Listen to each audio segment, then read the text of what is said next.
इसमें पहला क्वेश्चन है दोस्तों, शिक्षण का सत्तावादी स्तर है। तो शिक्षण का सत्तावादी स्तर क्या है दोस्तों? शिक्षक केंद्रित होगा, छात्र केंद्रित होगा, या प्रधानाध्यापक केंद्रित, या अनुभव केंद्रित। जब हम ऑथराइजेशन यानी अथॉरिटी की बात करेंगे तो वो होता है टीचर सेंटर्ड। ठीक है, जब किसी के सत्तावादी यानी कि सत्तावादी कब होगा? जब शिक्षण सत्तावादी होगा तो उसमें टीचर होगा, शिक्षक केंद्रित होगा। पहला इसका सही उत्तर है। कैरेक्टर इज डेवलप्ड बाय, और कैरेक्टर चरित्र का विकास होता है। तो चरित्र का विकास किसके द्वारा होता है दोस्तों? विल पावर यानी इच्छा शक्ति द्वारा, कंडक्ट एंड बिहेवियर बर्ताव एवं व्यवहार द्वारा, या मोर्टेलिटी नैतिकता द्वारा, या सभी से। तो चरित्र का विकास इन सभी के द्वारा होगा, आपकी will power, conduct and behaviour और नैतिकता द्वारा। तो सही उत्तर होगा डी। अगला प्रश्न है दोस्तों, which of the following is not level of teaching learning. एक टीचिंग लर्निंग का लेवल कौन सा नहीं है इनमें से? ठीक है, शिक्षण अधिगम का स्तर नहीं है। डिफरेंशिएशन, मेमोरी, रिफ्लेक्टिव या अंडरस्टैंडिंग। तो जो स्मृति स्तर है यानी कि मेमोरी लेवल है, ये एक लेवल नहीं है, अधिगम का स्तर नहीं है।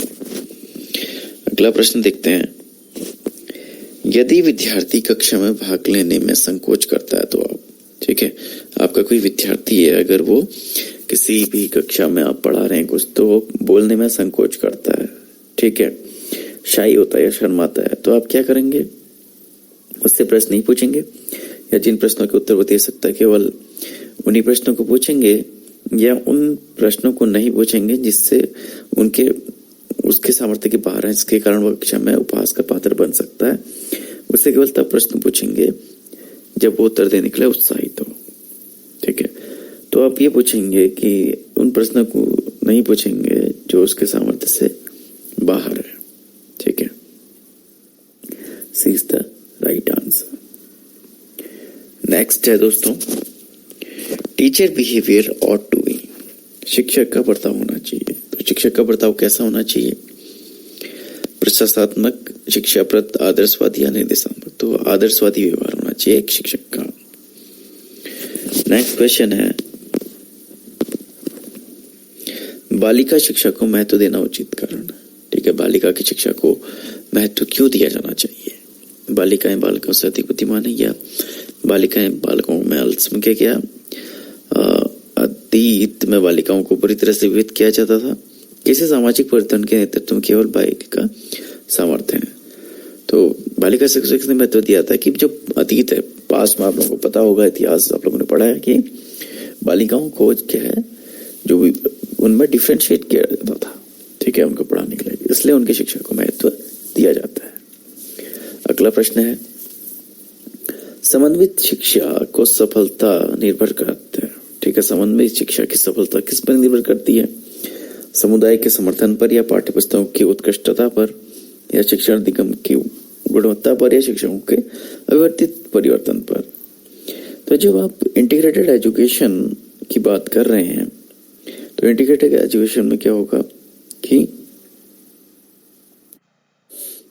जो टीचिंग लर्निंग मटेरियल है उसकी क्वालिटी अच्छी होनी चाहिए, शिक्षण अधिगम वस्तुओं की गुणवत्ता पर। अगला प्रश्न है, the best remedy for students problem related with learning. ठीक है, अधिगम से संबंधित किसी विद्यार्थी की समस्याओं का सबसे अच्छा उपचार है। तो उपचार है दोस्तों क्या होगा? कठोर परिश्रम, या निजी शिक्षण, या लाइब्रेरी में स्टडी, या निदानात्मक। तो जब आप रेमेडी करना चाह रहे हैं तो पहले करेंगे निदानात्मक शिक्षण। अगला सेक्शन है, एक शिक्षक विद्यार्थियों को अनुप्रेरित कर सकता है। ठीक है, यानी कि मोटिवेट कर सकता है। कैसे? पुरस्कार देकर, उदाहरण देकर, सही मार्गदर्शन कराकर, या कक्षा भाषण कर। तो गाइडेंस जो शिक्षक का कार्य है, एक मेन गाइड उसे माना जाता है। तो गिविंग प्रॉपर गाइडेंस, सही मार्गदर्शन बताकर। ठीक है, अगला प्रश्न है, इफ ए स्टूडेंट, ठीक है, does not pay respect to you then you will. यदि कोई विद्यार्थी आपको सम्मान नहीं करता तब आप क्या करेंगे? उपेक्षा करेंगे उसकी, परीक्षा में कम नंबर देंगे, उसके बाद से बात करेंगे या उसे डांटेंगे? तो आप करेंगे कि सम्मान नहीं करता है, ठीक है, तो उसको आपने क्या करना पड़ेगा कि इग्नोर करना पड़ेगा। यानी कि सम्मान नहीं कर रहा है तो कोई बात नहीं, लेकिन आपका जो काम है उसे आप करेंगे, कक्षा में उसे अच्छे से पढ़ाएंगे। मानवीय मूल्यों जो प्रकृति में सार्वजनिक है के विकास का अर्थ है, यानी कि ह्यूमन वैल्यूज का जब आप डेवलपमेंट की बात कर रहे हैं तो क्या होगा उसका अर्थ, ठीक है। प्रत्यारोपण, अंगीकरण, अनुकरण या अभिव्यक्ति। तो जो मानवीय मूल्य हैं, ठीक है, प्रकृति में उनके विकास का अर्थ है।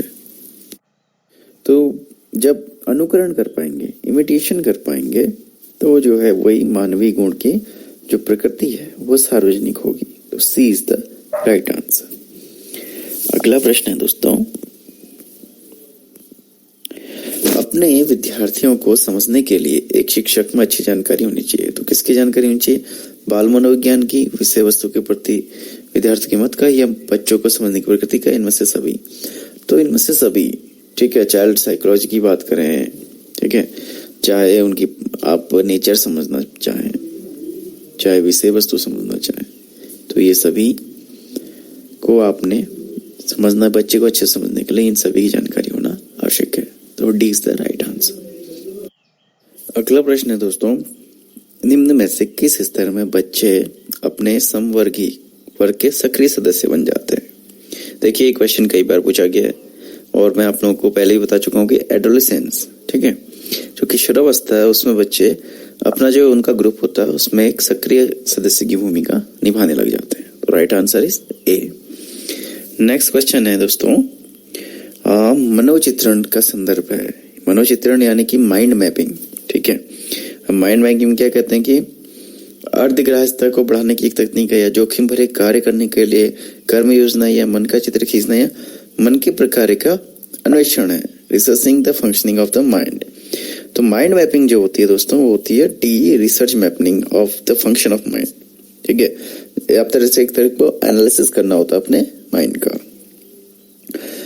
प्रभावशाली होने का संकेत, ठीक है, गिफ्टेड होने का संकेत निम्न से कौन सा नहीं है? सृजनात्मकता होगी, उसके विचार में होगी, दूसरों के साथ लड़ना ये नहीं होगा, अभिव्यक्ति में अनूठापन या क्यूरियोसिटी, बिल्कुल कौतूहल भी होता है, तो दूसरों के साथ फाइटिंग विद अदर्स एक गिफ्टेडनेस का नहीं है कारण, ठीक है। तो इसका सही उत्तर होगा बी।